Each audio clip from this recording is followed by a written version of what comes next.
Hey guys, so today I am sitting down and doing something that I said I would do a really long time ago. I was gonna go and review over the curriculum that we've used this last year. I know a lot of people are in the middle of their school year. We are pretty much at the end of our school year. This will be the last week and then we are done for the year. So grab yourself a nice hot cup of coffee or tea or whatever it is, glass of water if you need to, and let us get right into it. I have some decaf coffee because that's been my role lately. Decaf. Can't handle the midday drop of energy. I have some notes and I know that reviews are helpful. To me, at least, I know when I'm looking over curriculum and stuff like that, it's really helpful to know what I'm getting in. Even if we have a different style in teaching or our children have a different style in learning, or our goals are different, at least we know a little bit more about the curriculum before we go and spend a lot of money on it. A cup of coffee, man, I tell you what it does to you. Okay, so what we used for this year, just really quickly, we used for Bible time, we used Grapevine Bible Studies, we used Saxon for math, we also used Singapore for math, and we also used teaching textbooks. I don't have a book for that because it was done on the computer. We also used Knotgrass for history. We used Apologia for science. And we used The Good and the Beautiful for language arts. Well, as what I said I wasn't going to go back to, Abeka. Right here. Right. Why? Quickly, I'm going to start off with Grapevine. If you have never heard of Grapevine, it's called stick figuring through the Bible. I purchased the Old and the New Testament, and I purchased it used. This is amazing. We didn't finish it. We only got through maybe a few chapters of it, or lessons of it, I should say. But it really is amazing. I didn't want to do too much at one time because, as well as when you're getting into the middle of the year, you're starting to feel that like exhaustion feeling and you're just trying to cut things down and make your days flow smoothly. So this was something that we did put on the shelf a little bit. We will continue it next year. And that's the good thing about Bible. You don't need to finish all of it at one time. You go through it, you have fun with it, you enjoy it, you learn, and then you know what I mean? So this is amazing. It was like no rush. They loved it. My daughter actually kept asking, when are we going to do Grapevine? When are we going to do Grapevine? You stopped doing Grapevine. We need to do Grapevine. It's amazing. It's fun. If you're looking for a Bible curriculum, I highly, highly recommend this. You literally just read scriptures from the Bible. You talk about it. You talk about the lessons being learned, what's being taught about it. And they draw little stick figures to represent each thing. Super fun, super easy. Little ones love it. I love it.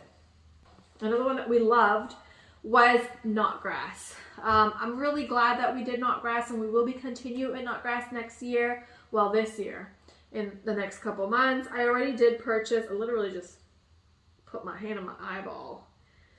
I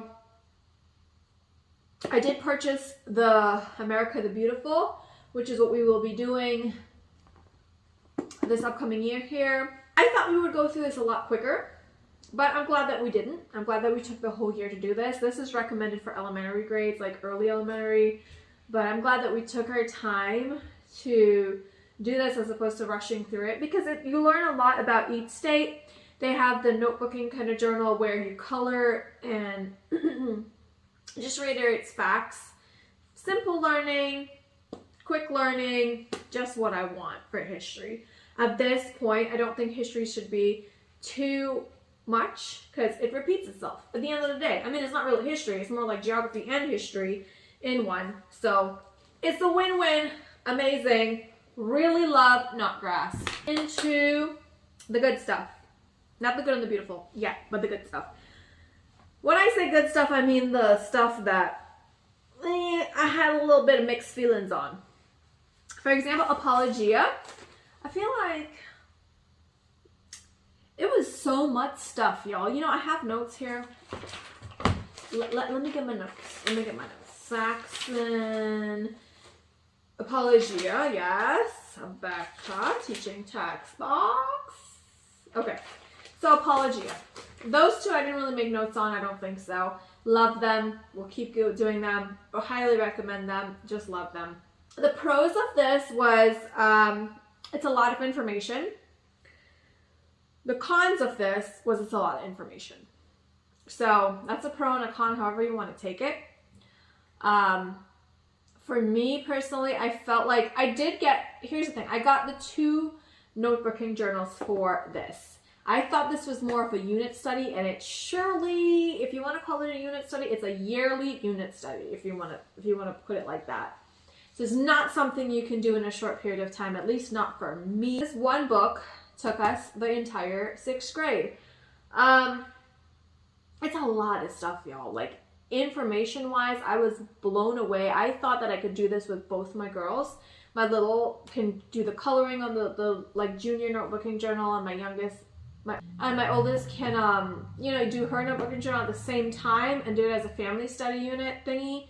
It did not work out that way.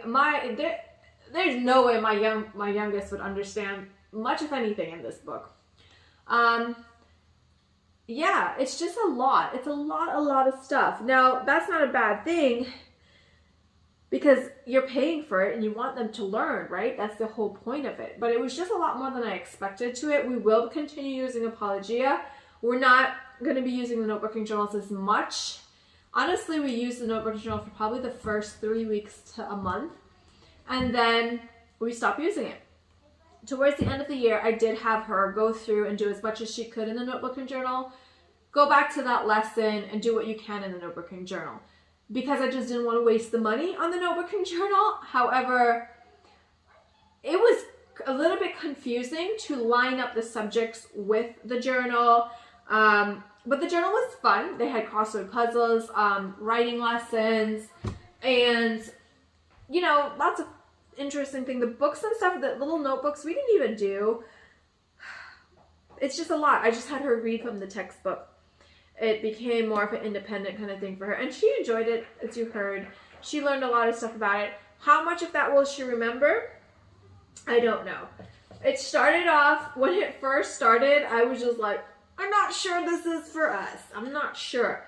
Because there's a lot of experiments in here. And if you're really not doing the experiments and really not following along, I don't know if it's like money wasted.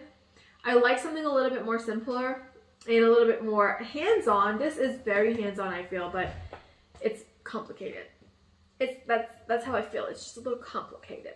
Like, it's a little too much. But hey, that's a pro and a con, right? The schedule is a little confusing. That's a con. It's lengthy. I thought it was more of like a unit study. I thought that we could finish this and move on quickly to space. And I had all these ideas of field trips and all that. This took us the whole year. Okay? So that's with Apologia. I do recommend it. I do think it's great. I just don't see it for younger children. I mean, my oldest, yes, 6th grade. But for my young one with a young junior notebooking journal, no, I didn't see it. Okay. The good and the beautiful. Let's talk about that one now. The pros for what I have written down here is that it's simple. It is very simple, and it's open and go. It's easy. Hold on. It is, my clock's gonna chime right now because it's, enjoy the music while I don't play. While we drink our coffee.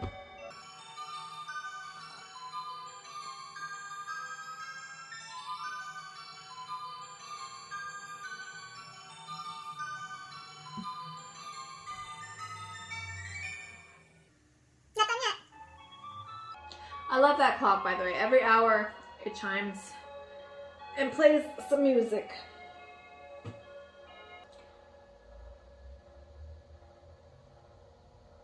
Okay, it's done.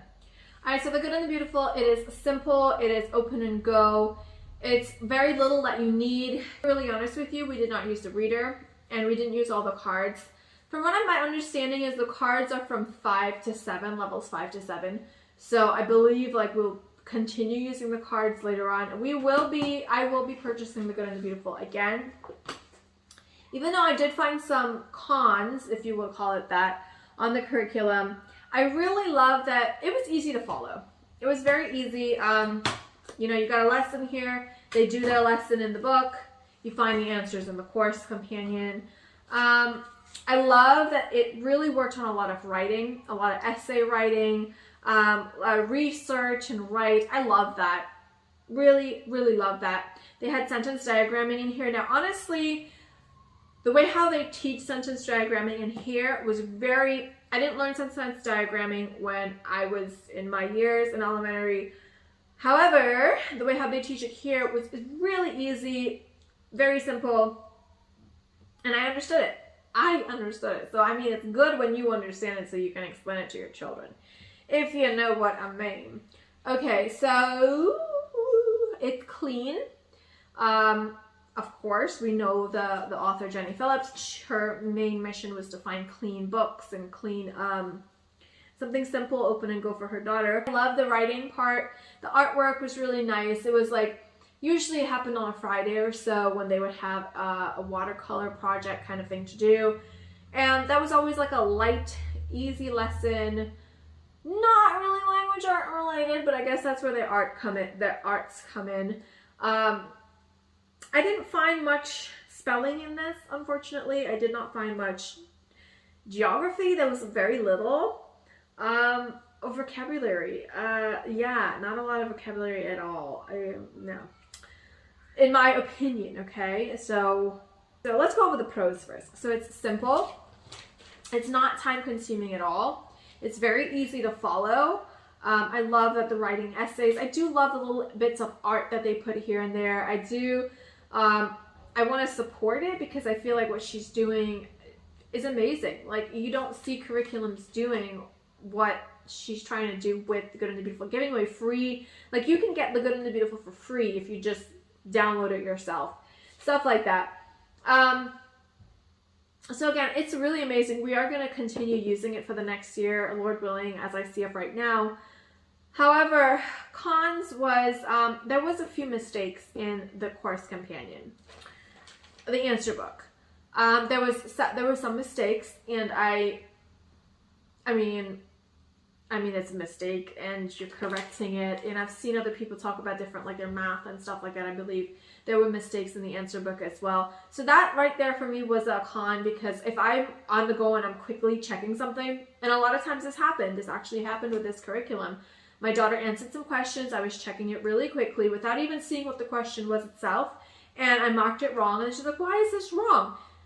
And lo and behold, the answer book was actually wrong, and she was correct. So there's a couple of times that actually happened. Now, don't get me wrong. I know when Abeka had their new curriculum come out, and they have new curriculum come out every few years or so. They update it. They have mistakes as well. So that happens with a lot of people, I guess. It happens with everybody. Mistakes happen. But that is definitely something to take into consideration. At first, the first month or so, I absolutely loved it. I was just amazed. I'm like, oh my gosh, how did I not know about this sooner? How did I not try this sooner? Because we had some struggles with Abeka, okay? However, once we reached about to the middle of the curriculum, I started feeling like we were lacking. It was lacking in vocabulary. I felt it was lacking in spelling, grammar, just the language portion. I felt like it was really kind of lacking, because I'm so used to Abeka being so like rigid, and just like, you know what I mean? I don't know if you know what I mean, but anyways, it was because it's so simple and it's so like just so easygoing. It's just an easygoing curriculum. Takes about, maybe if you just do the books, it could take 15 minutes a day. So we were doing the sentence dictations at the beginning of the book. Again, I felt like there was some mistakes in that, because they underline the compound words, and there would be lots of compound words that wasn't underlined in the teacher's book. I don't know. I don't know. Okay. But anyways, I felt like when we got to the middle, There wasn't enough of that. Also, I felt like it was really flip-flopping around. That's what I wrote down, flip-flopped around. Like, for example, today you would be learning sentence diagramming. Tomorrow you'll be learning a poem. Next, you're going to be learning an art lesson. This is like days, okay? Next, you're going to be doing checking off a paragraph. Then you're going to do linking verbs. Then you're going to do a geography lesson. So this is like Monday, Tuesday, Wednesday, Thursday, Friday. Or not in that, you know what I mean? Not in that specific order. But I felt like it was very flip-flopping around. Now, I spoke to some moms about that. And, you know, some people think that's a good thing because it keeps the child engaged and they don't get bored on one subject. However, I think at least 2 days on one subject to kind of get it to stick. A little bit more structure maybe. This was the first subject that we finished because it is so easy. But at the end of the book, I did appreciate it a little bit more because it was so simple, especially with all the other subjects going on. To have something simple is always a blessing. But yeah, like for example, lesson 113 and lesson 112, you did edit 2 paragraphs. So that was, to me, better because I would like her to learn one thing and work on it a little bit more instead of hopping over to something else. So definitely towards the end. Now, mind you, I did get level 5 and she is in 6th grade. You know, I mean, homeschooling, there really isn't any grades. I don't know if that could be a reason why, because it was a lower level than what my daughter needed.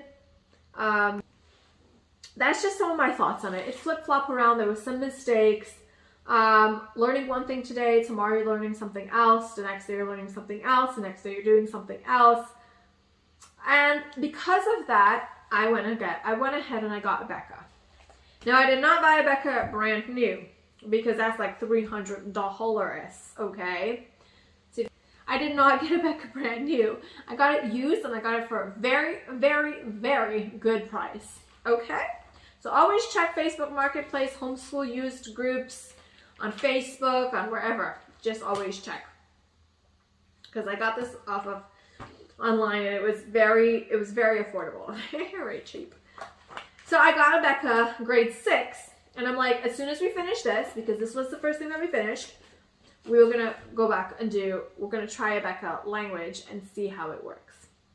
So we did 3 lessons of a Becca language 6. And yeah, that was a big no. That was a big like, whew, no way are we doing this. It was very complicated. It was just, I don't even know, like, I felt like miserable. I was like, no, we're not doing this. We're not. No, sorry. So I sold it back. I did, however, keep the spelling. That is something that we started in the middle of the year. Spelling 6. We actually finished, I think, up to list 13. I think list 13, and we're going to continue the rest next year. Why not? Spelling is spelling at the end of the day. I didn't feel like there was enough spelling in this. I didn't feel like there was enough vocabulary. Maybe because I am used to Becca's spelling. That is why.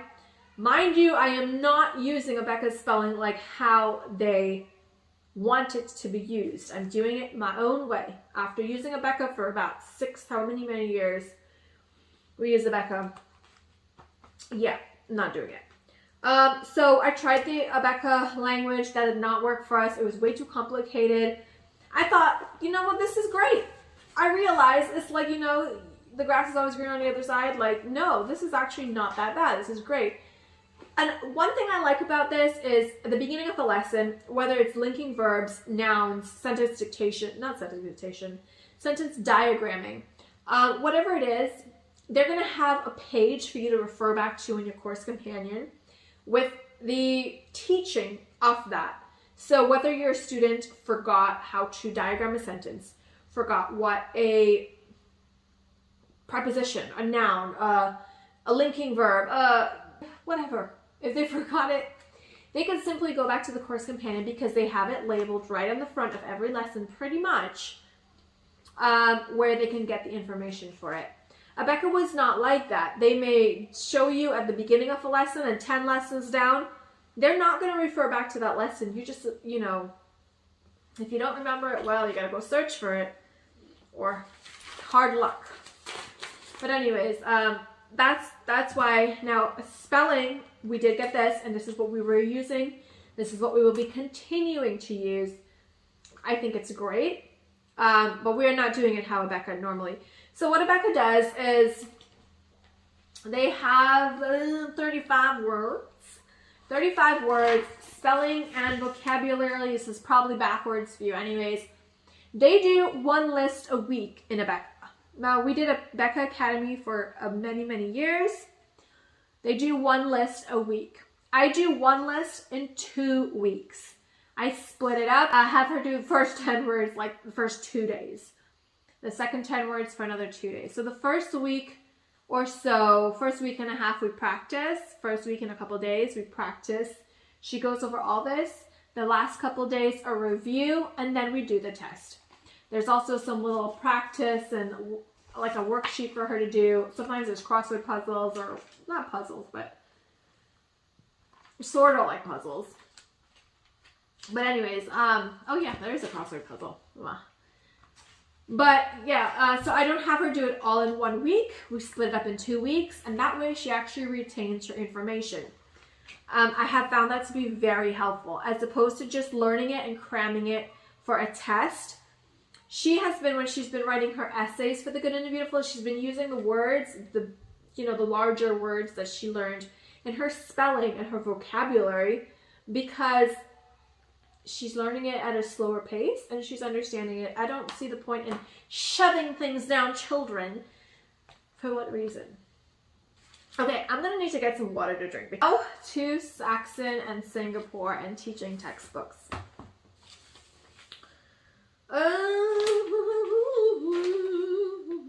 Let's go with what we started first. We did teaching textbooks at the beginning of the year, and that was great. It's easy. It's on the computer. My daughter liked it a lot. It was very interactive. It was fun, engaging. There was rewards like stickers. It was simple. It was affordable, and it was interactive. That's what I have written down. It was all those things. She really liked it. I really liked it, especially if you need like a break, like you need your child to have a little independent time. They can go off and do that, so you don't have to, sit down and do math with them as well. Maybe math is not your strong suit. That's something that you want a little bit of help on. Teaching textbooks is great for that. However, I found that when it came to answers and on questions and on tests, quizzes, whatever it was, they grade it for you, and I would go and be like, what did you get wrong? So we can work on that. I wasn't able to see what she got wrong from my remembrance of it, of what I remember. I wasn't able to go in and see what was wrong. I was just able to see that she got this wrong. I couldn't see what the question was. I couldn't go back and check it with her. I've seen people say, like, even if they skip a question, teaching textbooks will still mark it as correct and stuff like that. So I said, you know what? I don't want to go. I went through so many years with Abeka doing online video lessons and online programs with Abeka Academy. I didn't want to be in another situation where I regretted it later on, that, I'm not there on hand with her when she needs it. She's skipping things at the end of the year. I'm like, oh my goodness, you missed all this stuff. I didn't want that again, so we got Singapore Math. I heard a lot of great things about Singapore Math, guys. This is why reviews for curriculum are important. And not just good reviews, because I feel like good reviews where something works for somebody makes you feel like it's gonna work for you because it's such a good review. Bad reviews are important too, okay? And this is why. If I had seen the bad reviews, man, I wouldn't have gotten Singapore Math. And I'm disappointed in myself because I got levels 4A and 4B and 5A and 5B, including workbooks, including extra practice books, spent over probably, I don't know how much money on it, and didn't use it. I am having these for sale. Well, I did put them up a long time ago, but they're sitting on my shelf right now collecting dust. I'm gonna go get some more water. Because I need it. I need it to talk about Singapore. Singapore Math. I'm in my big sweater and it's fuzzy, and I don't care. Anyways, Let's get into Singapore math. I know I have some stuff written down about you, my dear friend. Okay, let's get into the pros of it, okay? There are 3 different ways of teaching. Heard that so many times, guys. Okay, I don't mean to mock. I'm not trying to mock. But it even says there is a concrete way, a pictorial way, and an abstract way of teaching this. Which is true, I guess. I don't know. It's bright, it's colorful. There's lots of colors in there. I like that. I do love the colors. And the lessons are very basic. And the lessons are very basic as in, you can get through it really quickly. Now here's the catch, right? I started off with 4A, and I should have done this video a long time ago because now it's kind of like way back in my memory. But we started with 4A, and we pretty much almost finished all of 4A. We had maybe 3 lessons left when I realized this is not for us at all. We were doing the lessons from the workbook, the textbook and the workbook, and they were going great. They were going amazing. Then I realized that this is not all you need to do. You have to get the teacher's book as well. Let me go get that. So this is 4A. It comes with a home instructor's guide for 4A. There's a home instructor's guide for 4B. There is a workbook for 4A. There's a workbook for 4B. There's a textbook for 4A. And there's a textbook for 4B. So you're going to have to buy all these books just for level 4, level 5. Now the reason I bought 4 was because they said this was advanced. And I did also buy level 5, A and B, including teacher's books, workbooks, textbooks, instructor's guides, extra practice books. All the things. So the lessons are really, really simple. Then around, maybe in the middle of this book, because I'm not really one to go reading a bunch of instructions. And I don't really think there was much instructions on this. I didn't think this was a necessary book, a necessity. I never saw anybody really talk about it, but I bought it just in case I needed it, in case I needed to help her with a lesson. That's why I bought this, not knowing that you need this book. You need it. You need it. You need it. Why don't people tell you these things? Halfway through this book, I'm like, what are they talking about? I can't remember X, Y, and Z. So I went looking for it, and I'm like, oh my gosh, there's a whole bunch of stuff in here we're supposed to be doing. You know what I mean? There's other things. This goes hand in hand with this. To me, this is like a textbook along with the textbook. But this one, oh, look at that. I have a sticky note right here. This is pretty much where I was like, I'm done. No more for me. It's very much like Common Core math, guys. Very much like Common Core. Now, they do have a Common Core math book, and this is not it. This is the US edition, and then they do have a Common Core edition as well. I found it to be very much like Common Core. Let me give you an example. Let's see. Okay, let's get this. Homeschool group about it, and even the people in there were like, what you talking about, girl? Now the question that I'm going to show you right now, there's no answer to it. It's completely blank.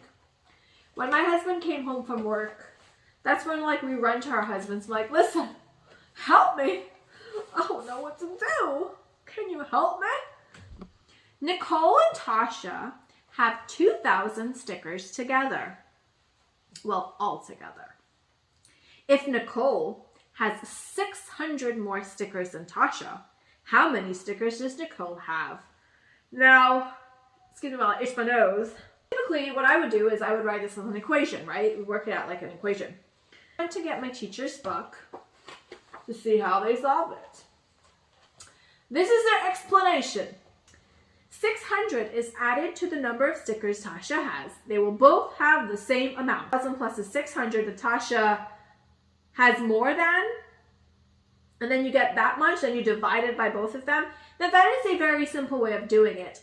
That is a way that even like I would say like maybe in different countries you would learn it. But that for me was it right there. Because I don't want her to learn it in one way and then in another, if we ever switch, or if she ever goes to maybe another school, or we go back to Becca in high school, or whatever it may be. She learns it this way, she's completely confused, because I would have done this in an equation and then subtracted at the end or whatever. It is an easy way. Even my husband at first was confused, but then afterwards he was like, oh right, this is how they did it. Because, I mean, he's good at math. He's the math brains in the house. I'm not. But it's confusing to her. It was extremely confusing to me. She didn't know how to do it. I didn't know how to do it. We're like, what? I'm like, what? No. What? No. No, no, no. So at the end of the day, I felt like it was very much like Common Core math. It was an investment not worth it. At all. At all. Let me drink some more water here, guys. My coffee is cold and I don't want to heat it up again, so. That is kind of late. Water is good for you too, man. Can't go wrong with water. So after Singapore didn't work for us, I didn't know what to do really. I felt like we were going to go back to teaching textbooks, but then I was online. I was reviewing, looking at math curriculums. I came upon Saxon Math, and I don't know why I decided to get this, but I saw it for use. I saw someone that lived close by. She had a set of them. I started talking to her. She started telling me how great of a curriculum it is, and that it's used in some private schools. I mean, this is a big book. And this is level 5 and 6. And the 7 and 8 book is even bigger. But she started telling me how great it is. I started doing more research and more videos on it. And again, this is why I think homeschool curriculum is just so important, because I wasted like $100 or more, $150 maybe, on Singapore. Now this may work for some people. Like you may have someone who has that kind of mindset to work like that. I did not find there was 3 different ways. I mean, maybe you can say there was a pictorial, concrete, and abstract way. I thought there was a mostly abstract way of doing it. So it just didn't work for me. But I know that I've seen some great reviews on it, but it just was not for me. Some people said this is the only thing that worked for them. But it was very Common Core-ish for me.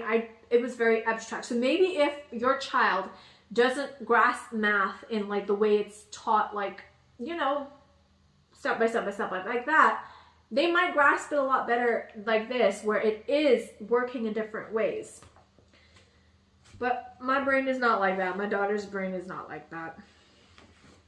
So I went and I got Saxon. Now I got it used, and I did buy, I think I bought most of the books used. I went on Thrift Books. I also got like the test workbook used. So we got Saxon and I started it, and the first 3, 4 lessons, 5 lessons, 10 lessons, 20 lessons. Y'all, I love Saxon. I love Saxon.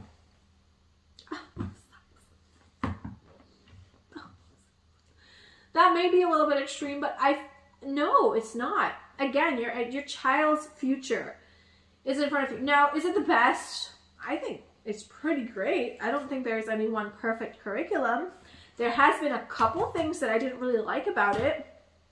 Let's see if I have my list here for Saxon. Where are you, Saxon? Pros. All capital letters. Teaching. Teaching. I mean, I feel like I'm forgetting some of the cons from. Oh, this is teaching textbooks, maybe? Right, there are some cons to that. Maybe I'll go over that after. But anyways, teaching on Saxon.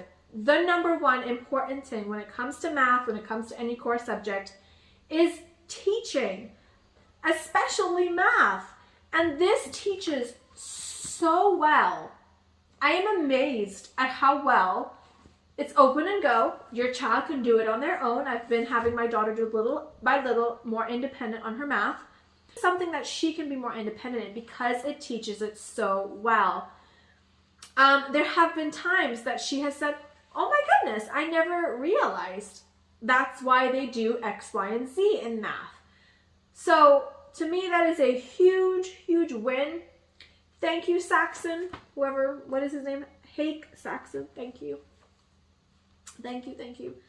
Now, there are some cons to Saxon, and we'll get into that just now, but the teaching, that's hands down the most important thing to me. There's no color really in here. It's all black and white and pretty simple with a little bit of green. But the teaching, y'all, is impeccable, if that's the word I'm looking for. It really gets down to it. A couple things, yes, I maybe was a little bit confusing, but for the most part, it's amazing. For example, when my daughter was doing averaging, I believe they were teaching her about average. Now, this is 6-5, so it's a lot of review. It's like a spiral curriculum as well. They were saying, you know, for example, when you average, you just add them all together and divide it by X amount that you have. And in Saxon, they teach you that, yes, you do that, and here's why you do that. Because if you were to have X amount of tests, and each one would have that same score, your total would be this amount. So they teach you kind of like the why. They get a little bit deeper in it sometimes, which is fun. It's exciting to see my oldest kind of light up a little bit when she's doing math. Now, speaking about lighting up while doing math, there are some cons to Saxon. I'm sure a lot of people will tell you that too.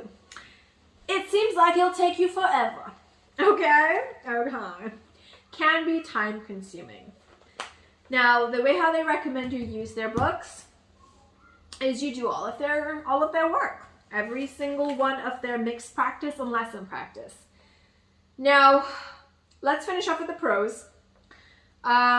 There's just a few books. There's literally just the textbook, your answer book, and there's a test and worksheet book. Teaching. Like literally the pros again. I love that they will teach you a lesson. They'll have a little lesson practice on questions that you learned on that lesson. And then they'll have a mixed review where it takes you back to all the other things you've learned, including the lesson you just did. Just a bunch of random questions of things you have already learned. I love that. I mean, practice makes perfect. It can be time consuming to the cons now. It can be time consuming depending on how you do it. They recommend that you do all of their questions. I've seen some parents skip a question. I just circle or highlight for my daughter what I feel that she needs to do that day. But she has to do all of the lesson practice. All of the lesson practice pretty much, and then I'll highlight some of the mixed review for her. Every day you're also learning a new topic. Same thing with the good and the beautiful. It doesn't flip-flop around, but sometimes you're learning a new topic every day. However, because of the mixed practice, you're always going back to the previous lesson to review what you did. So it's not that bad of a thing, but it still reviews with practice. My daughter felt that it was kind of easy. Now, again, maybe she was because of how they level it, like 5-6 or 6-5, 7-8, 8-7, whatever. There's a little bit of 5th grade in here. There's a little bit of 6th grade in here. So she felt most of it was easy. However, I think that might be a good thing because it still goes into the concept of why push things down your children when you could just take your time and let them actually grasp the concept of what they're doing, as opposed to just go, and then at the end they don't know what they're doing. So I really enjoy Saxon as much as I say I could enjoy it, okay? I do feel that it's great. It's math. It's not something that we're going to make fireworks off and say we're doing a math lesson today, but it is a great curriculum. In my opinion, it is one of the best math curriculums. We've tried Abeka, Saxon, Singapore, and teaching textbooks. And this can be lengthy, but we don't do it all. The mental math, really, it just is really great, guys. Really, really great. The mental math at the beginning of every lesson. They'll do something like 6 times 6 minus 6 plus 6 divided by 6 plus 5 divided by 5 times 7 plus 1 divided by 3, etc. What's 10% of a minute? What's 25% of a minute? What's 50% of a minute? Things to do in your mind. It's really great. I really enjoy Saxon. I highly recommend it to anyone. It is a little time consuming again, but you don't have to do everything. I mean, we don't do everything. You can follow their instructions and do everything if you want to. If you want to do it the right way. Right. So that is what we've been doing for penmanship. Apologia has some penmanship. We have a book from Amazon that we do cursive writing on. She does penmanship when she writes. She writes poetry. She does her essays. She writes stories. We do our own books for reading. Yeah, that's it. So this is what we're going to use. We're going to continue with Saxon next year. We're going to continue with Apologia. I do have the Good and the Beautiful Birds that I have not gotten yet to touch because we just finished this book a few months ago. We're going to continue with Knotgrass. We are going to continue with Grapevine. I'm going to purchase the Good and the Beautiful, probably level 7 because this was level 5. She's going in a 7th grade. I do quotations because it's homeschool. We don't really have grades, right? That's it, guys. I did want to mention one thing with the Good and the Beautiful. When I felt like there wasn't enough in the sentence dictation, when I first started homeschooling my daughter, I kind of made my own curriculum as I went along. So I got the dictionary. I would write big words down and have her do research on those words. Give her a word. She has to write a sentence on it. She has to know the meaning, write it in the correct way. About 3, 4, 5 words a day we would do just to add on things. So if you don't want to get a different curriculum, like I got spelling, if you would like to add a little bit more on, that's what I did before I got the Becca. I started using the dictionary. I would get big words for her and have her find it and write sentences on it, using it as well. That works on vocabulary and spelling. Well, I said I wanted to do the cons of teaching textbooks. I did talk a little bit about it. Parent-child. Yeah, I guess you don't have that parent-child teaching. You have to log in to check tests and lessons. Not able to see incorrect problem and why it was incorrect. Students can skip it and it can still be fine. This is the cons for teaching textbooks, by the way. Have to monitor closely to make sure the work is done. Can be considered behind. I've seen people say it can be considered behind. Personally, I didn't see it to be too much behind, but that's what I've heard people say. In my opinion, it was very light. It wasn't rigorous. Saxon can be a little bit rigorous with the amount of work. Becca was very rigorous as well. Teaching textbook was very light, and that was some of my cons for it. So I hope that this is helpful. At the end of the day, that is why I'm making this video, is to help someone who is on their homeschool journey. I enjoy watching these videos because I'm always learning myself. I'm always learning about new curriculums, and sometimes we just we're looking for something a little bit different to fit in our family, to help with our littles, our bigs, our mediums, who knows. So I hope that this is helpful to you.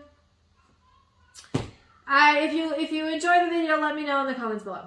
And let me know if you have any thoughts or opinions about any of these curriculums that you have used. And maybe to help someone else who's watching. So leave below if you have a pro or a con for any of these or even other curriculums that someone else may be interested in. I hope that you guys have a wonderful day, and I will see you next time. Bye-bye. I think I already got a thumbnail, but just in case. Singapore math is a big no.